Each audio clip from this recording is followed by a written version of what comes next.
Hi and welcome to the news headlines at this hour.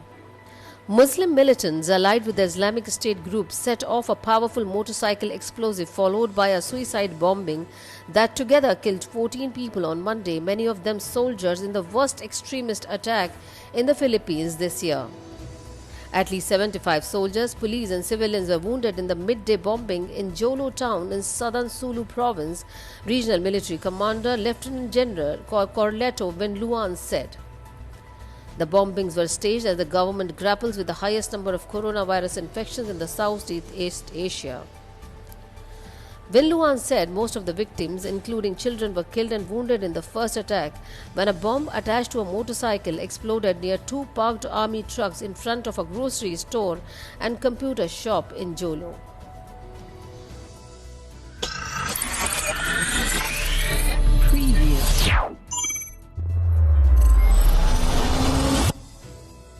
The risk of conflict between Greece and Turkey in the Aegean is likely to escalate this week after Ankara said a Turkish vessel prospecting for oil and gas on the seabed would remain in the region until Thursday.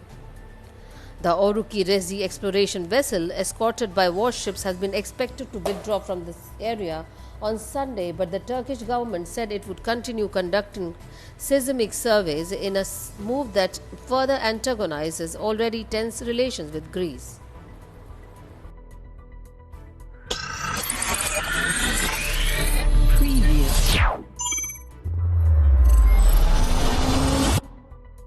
Nearly 200 protesters gathered on Sunday evening for the second night of Lafayette, this time in front of the City Hall, to criticize Mayor President George Galeori's response to a black man killed by police.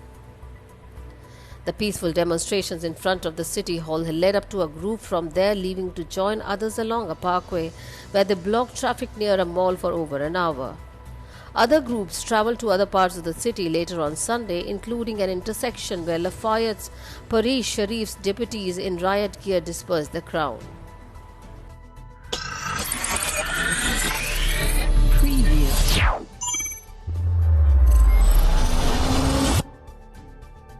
A spokesperson for eastern Libya's strongman Khalifa Haftar has slammed a ceasefire announcement by the rival government of National Accord as a media stunt, accusing it of preparing a new offensive. Libya's warring rival administration announced separately on Friday that they would cease all hostilities and hold nationwide elections, drawing praises from the UN, the EU, and several Arab countries.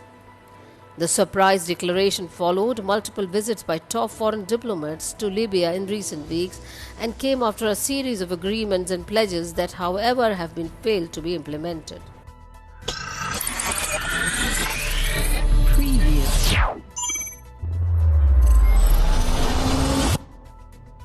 The race for a SARS-CoV-2 vaccine is well underway. It's tempting to assume that once the first vaccine is approved for human use, all the problems of this pandemic will be immediately solved.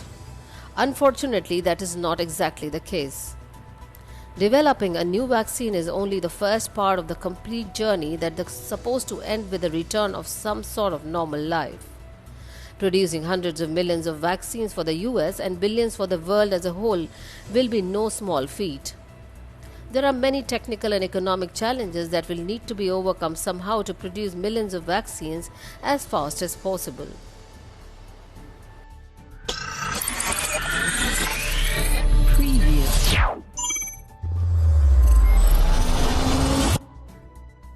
Austria on Monday expelled a Russian diplomat for reported industrial espionage, prompting protest and a tit-for-tat response from Moscow. The Austrian Foreign Ministry said the diplomat's behavior was not in accordance with the Vienna Convention, without providing further details. But the local tabloid Kronen Zeitung said the diplomat had worked as an intelligence handler, running a source in the major technology company who recently confessed to espionage. The Russian embassy said it was outraged by the unfounded decision on the Austrian authority, which is damaging to constructive relations. Moscow's foreign ministry later said it would expel an Austrian diplomat in response.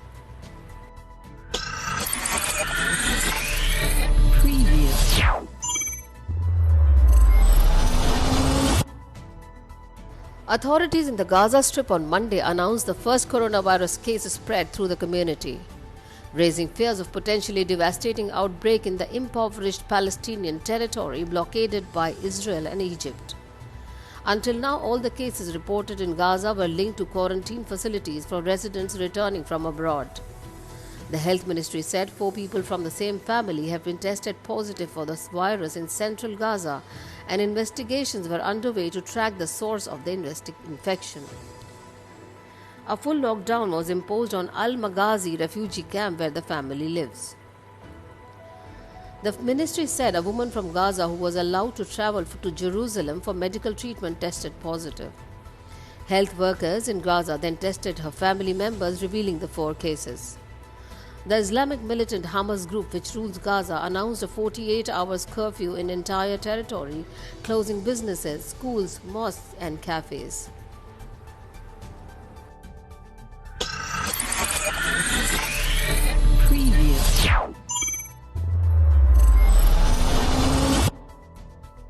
More than 10,000 Islamic State fighters are estimated to remain active in Iraq and Syria 2 years after the militant group's defeat, and their attacks have significantly increased this year, the UN counter-terrorism chief said on Monday.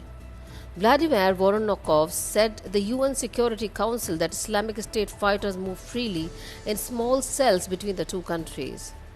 He said the Islamic State extremist group, also known as IS, ISIL and ISIS, has regrouped, and its activity has increased not only in conflict zones like Iraq and Syria, but also in some regional affiliates.